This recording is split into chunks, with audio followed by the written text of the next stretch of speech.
Welcome to the Maximize Business Value podcast.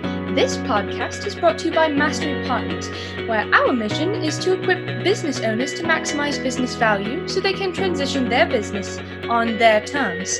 Our mission was born from the lessons we've learned from over 100 business transactions, which fuels our desire to share our experiences and wisdom so you can succeed. Now here's your host, CEO Mastery Partners, Tom Bronson.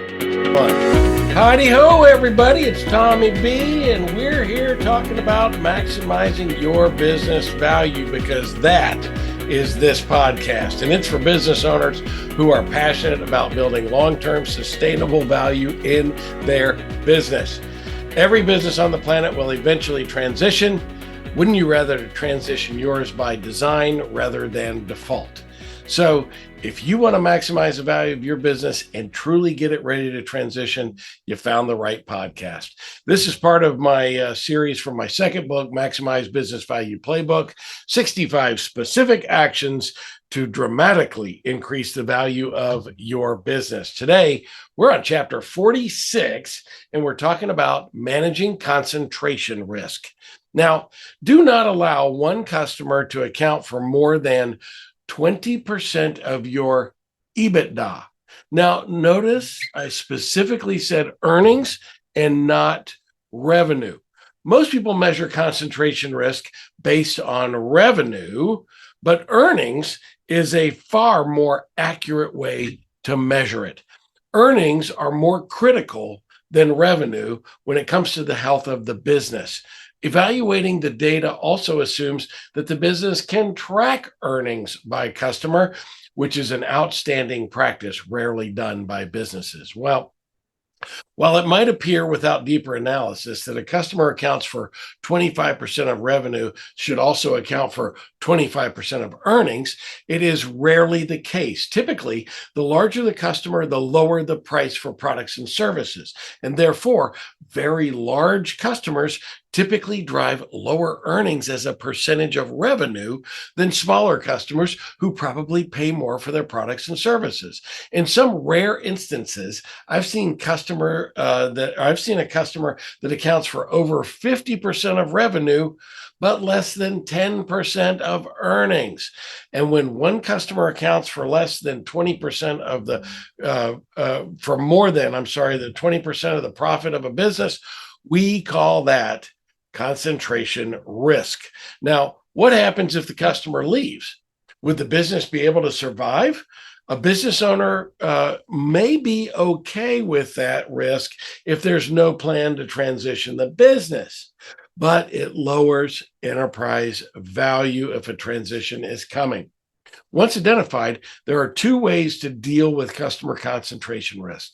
The first is to fire the customer, and that's not a very appealing alternative. The second is to grow new revenue through other existing customers or by attracting new customers to lower that risk.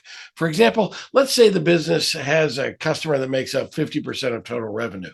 Over the next 2 years, if the business is able to double in size by adding new customers, which is about a compound 40% annual growth rate, while this customer remains flat, then after adding those new customers, this customer would now make up only 25% of total revenue, and the concentration risk, while still present, is dramatically reduced, which increases business value. My MBV actions this week. Number one, measure and monitor the profitability of the top 10% of your customers to understand concentration. Number two, find ways to reduce that risk. And number three, download the free ebook, The Blind Spot, Hidden Risks from masterypartners.com. Next week, we'll talk about reviewing gross and net profitability per customer and item. We maybe should have put these in the reverse order, but you'll learn all about that next week. This is the Maximize Business Value podcast, where we give practical advice on how to build long-term sustainable value in your business. If this is your first MBV podcast, we're at 206 and counting with over 200 episodes in the can. Like and subscribe. That's our mantra. We would love to hear from you. Also, This is one of those last chances to register for the Business Transition Summit coming up on May 7th in Westlake, Texas at the Charles Schwab fantastic world headquarters. Don't miss the opportunity to network with other smart business owners, learn from really world-class speakers, and work on your business for a day. It's a fantastic opportunity to do that. Call us if you want a discount. It is businessTransitionSummit.com where you can register today. So until next time, I'm Tom Bronson, reminding you to pick one thing, just one thing. You can do one thing, right? To dramatically improve the value of your business, and do it today while you maximize business value. Thank you for tuning into the Maximize Business Value podcast with Tom Bronson. This podcast is brought to you by Mastery Partners, where our mission is to equip business owners to maximize business value so they can transition on their terms. Learn more on how to build long-term sustainable business value and get free value-building tools by visiting our website, www.masterypartners.com. That's master with a Y, masterypartners.com.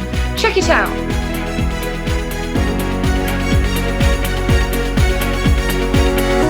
That was perfect. I wouldn't make any changes on that.